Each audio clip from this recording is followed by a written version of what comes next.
Bunch of SOBs. The same old Bucks. How do they avoid that?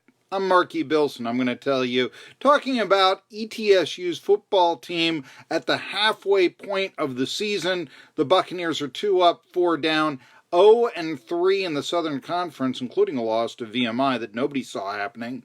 And that means that ETSU is currently in last place in the Southern Conference after winning the conference or tying for the conference championship with both Wofford and Furman last year. But my point on the SOBs, the same old Bucks, is not necessarily their play on the field. You know, last year the Bucks were probably 2 plays away from their 8-3 season actually being 6-5 and, more of the standard mediocrity.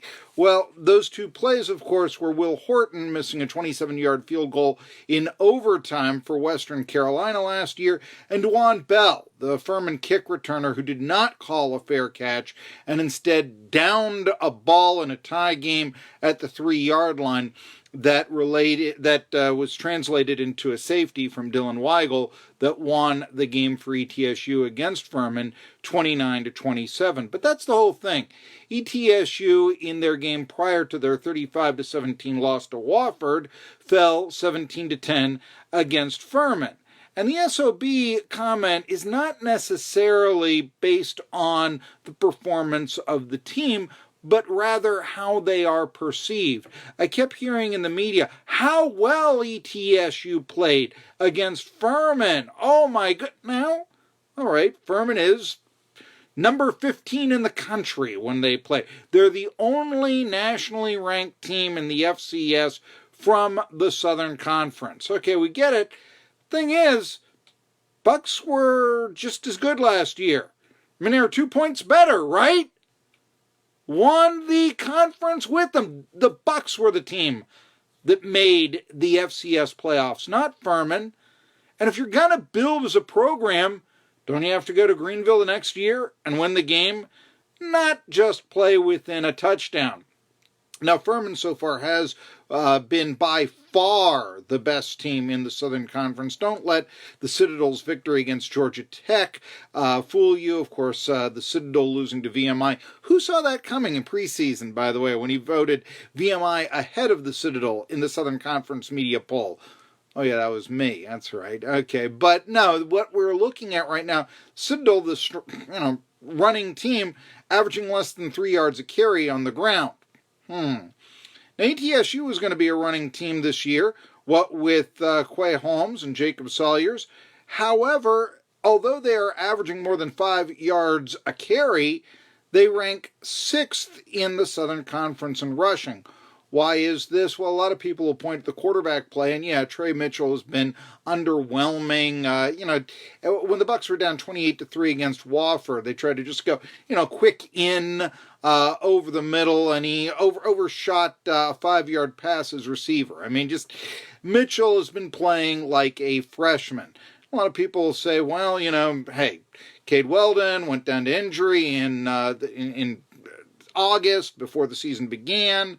The Miami transfer, they were doomed there. There was also, though, Chase Thrasher coming in from Coastal Carolina. The Jamie Chadwell product. Whatever happened to him?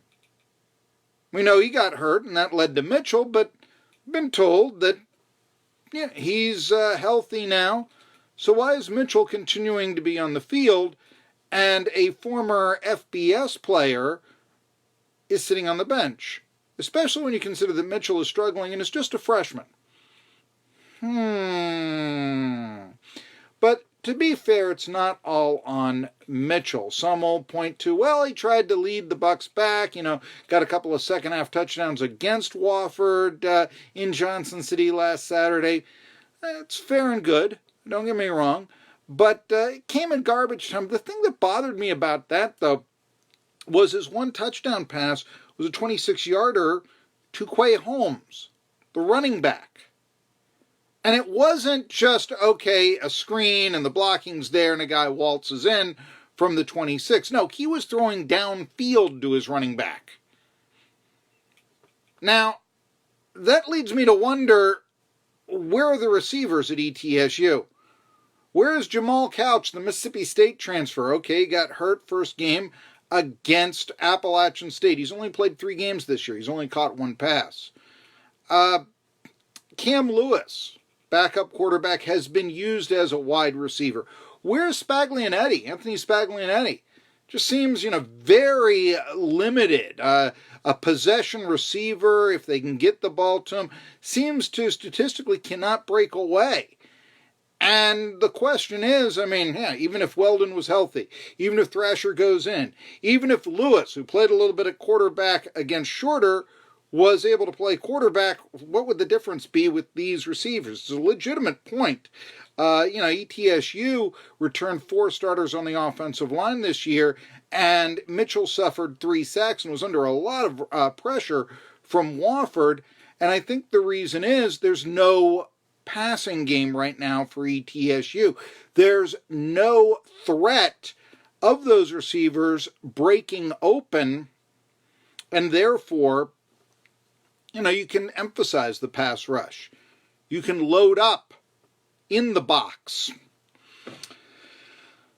Interesting. I do think there might be one secret weapon on the Buccaneers roster, and this is totally a hometown pick.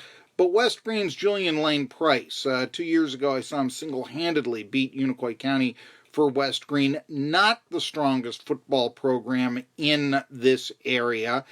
Yet he single-handedly led the West Green, the Buffaloes, to a victory against Unicoi County and prevented Unicoi County from having a winning season in that game.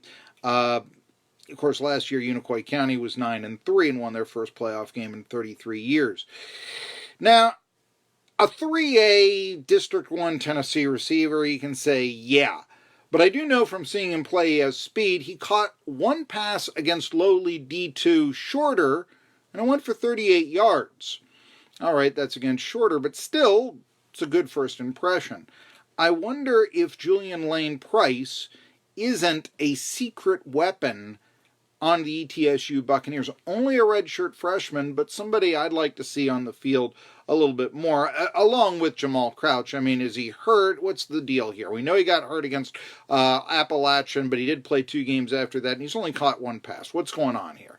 He's an SEC receiver, and he's not getting any time. Let's figure.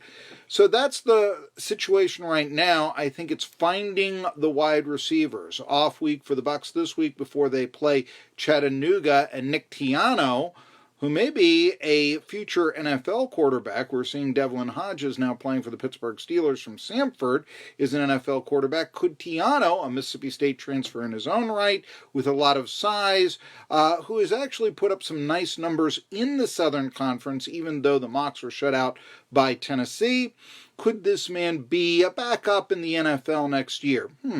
Kind of interesting. By the way, something else to look forward to. In about a week, you'll have the XFL draft. I'm wondering, Dylan Weigel, linebacker, what do you think? I don't know. I'm Marky Billson.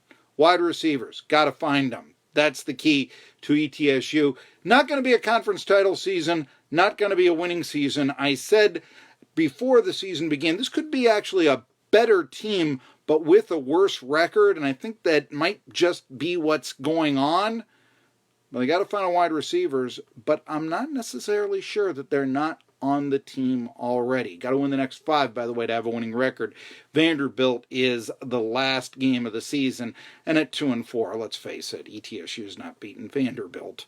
So, got to win the next 5 in the SoCon to have a winning record this year. That's got to be the goal.